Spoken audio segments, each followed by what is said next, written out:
Halo, jumpa lagi dengan saya dalam pelajaran Agama Katolik untuk SMP kelas 8. Saya Roma Henrikus Sigotolog STB. Untuk pembahasan kita kali ini, kita akan membahas tentang sakramen di dalam gereja Katolik. Untuk memulai pembelajaran kita saat ini, mari kita buka dengan doa. Dalam nama Bapa dan Putra dan Roh Kudus. Amin. Allah yang Maha Kasih, Engkaulah terang bagi dunia dan hidup kami masing-masing. Utuslah Roh Kudus-Mu untuk menerangi hati dan budi kami, supaya memahami sabda-Mu dalam pelajaran ini. Kami mohon berkat-Mu, kini dan sepanjang segala masa. Amin. Dalam nama Bapa dan Putra dan Roh Kudus. Amin. Adik-adik sekalian, di dalam pelajaran terdahulu, kita sudah mengetahui bahwa di dalam gereja Katolik ada 7 sakramen. 7 sakramen itu adalah sakramen baptis, sakramen ekaristi, sakramen penguatan atau krisma, sakramen tobat, sakramen pengurapan orang sakit, sakramen imamat, dan sakramen perkawinan. Ketujuh sakramen di dalam gereja Katolik dikelompokkan lagi menjadi 3 bagian, 3 kelompok. Yang pertama, kelompok sakramen inisiasi yang terdiri atas sakramen baptis, sakramen ekaristi, dan sakramen penguatan. Lalu yang kedua adalah sakramen penyembuhan. Sakramen penyembuhan ini terdiri atas sakramen tobat dan sakramen pengurapan orang sakit, atau biasa kita kenal dengan sakramen minyak suci. Dan yang ketiga adalah sakramen pelayanan. Dalam sakramen pelayanan ini termasuk sakramen tabisan dan sakramen perkawinan. Baiklah, sekarang kita akan melihat secara khusus tentang sakramen inisiasi. Sakramen inisiasi merupakan sakramen yang harus diterima oleh umat Katolik. Inisiasi berasal dari bahasa Latin inire, artinya masuk ke dalam, atau intiare, yang artinya masukkan ke dalam.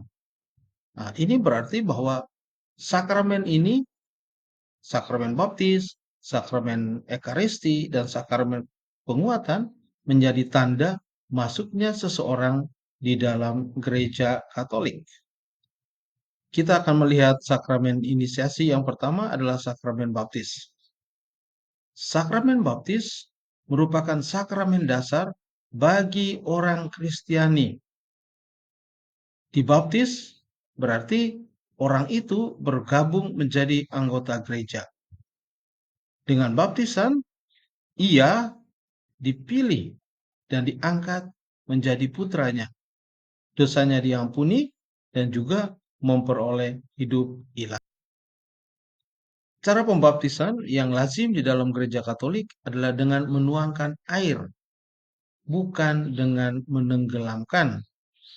Dan sakramen baptis merupakan sakramen pertama yang harus diterima sebelum menerima sakramen-sakramen yang lain. Atau dikatakan bahwa sakramen baptis menjadi pintu bagi sakramen-sakramen yang lain. Artinya bahwa orang tidak bisa menerima sakramen yang lain sebelum menerima baptisan. Sarana-sarana yang biasanya digunakan dalam penerimaan sakramen baptisan. Yang pertama, air. Air itu melambangkan bahwa manusia dibersihkan dari dosa-dosanya atau menghancurkan dosa-dosa dalam diri manusia.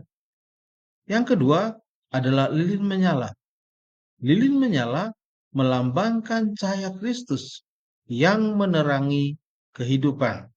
Karena kita adalah anak-anak terang.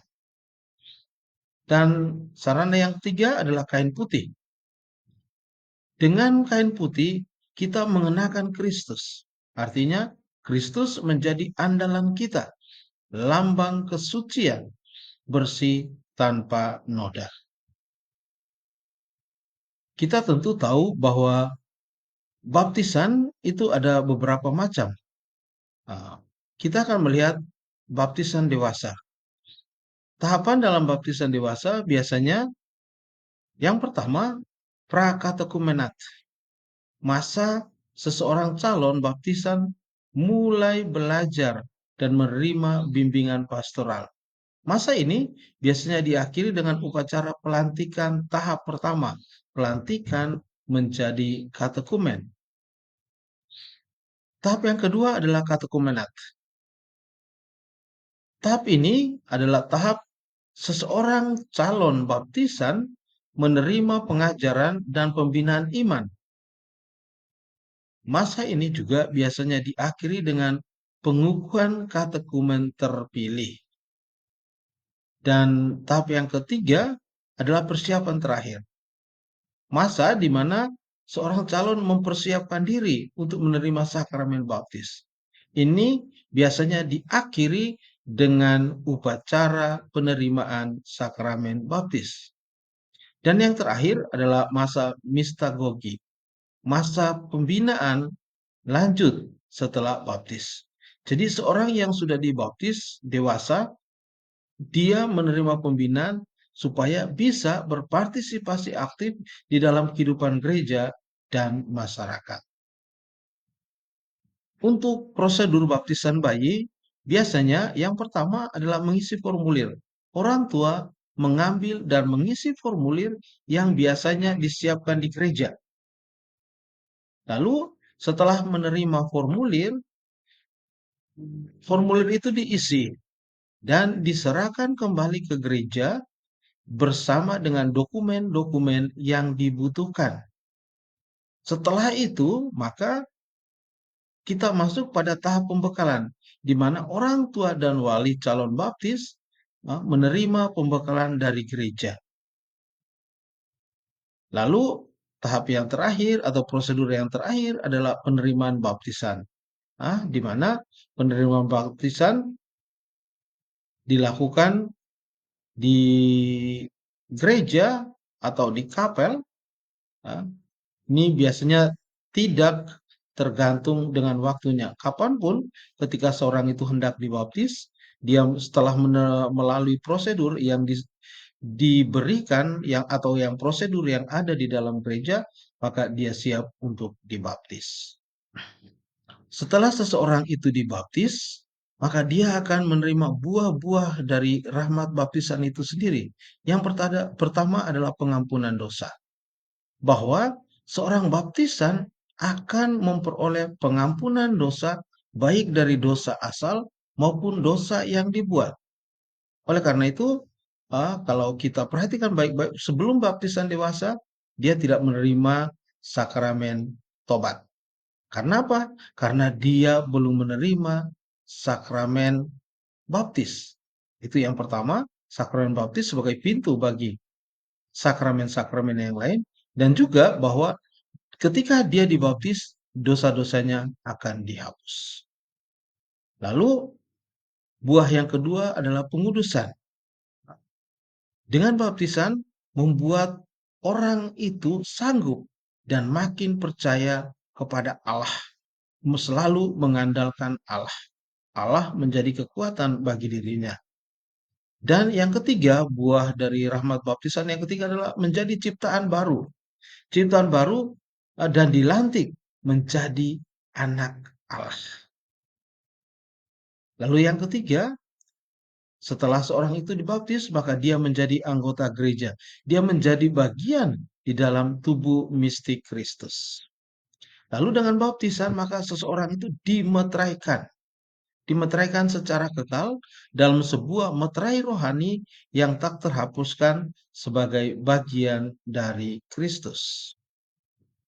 Adik-adikku semua, setelah menerima masukan tentang sakramen baptisan, saya yakin bahwa kita semua sudah dibaptis atau ada yang mungkin mau dibaptis. Dari pelajaran yang baru saja kita terima, kira-kira apakah selama ini saya menyadari hal-hal tentang baptisan yang sudah saya terima? Apakah selama ini perilaku saya telah menunjukkan kasih Kristus? Apakah atau tugas apakah yang dapat saya lakukan untuk ikut ambil bagian dalam tugas gereja sebagai konsekuensi dari pembaptisan yang saya terima?